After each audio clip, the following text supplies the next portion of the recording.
కళ్ళ ముందు కనిపించే దైవం అవుతుంది. లేదనుకునే అల్పులకి ఆమె కళ్ళు తెరిపిస్తుంది.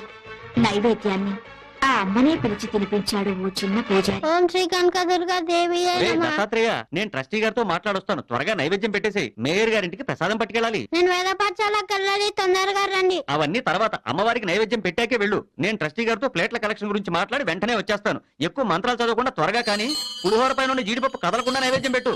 తినమ్మా తిను, నేను